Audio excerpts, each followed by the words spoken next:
5 signs na masamang tao ka. First is curious ka kung ano yung 5. Pero deep inside, alam mo namang masamang tao ka. Alam mo, nasa in denial stage ka. Kailangan mong tanggapin yan kasi pinanganak ka para dyan. May purpose ka, hindi maa-appreciate ang mga mababait kung wala ka. Kung lahat tayo mababait, walang kwenta, lahat yun average. Hindi nare-recognize yung mga mababait.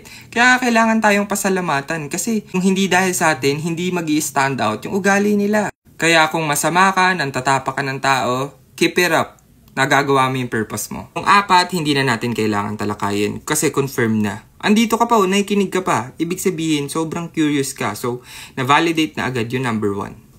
Ang tip ko na lang is tanggapin mo, huwag ka maging in denial kasi mas magiging happy ka kapag alam mong masama ka at yun talaga ang purpose mo. Tignan mo, uulan ng blessing sa'yo. Ang pangit lang na ang ikigai mo is maging masamang tao. Pero at the end of the day, at least nahanap mo na yung sarili mo.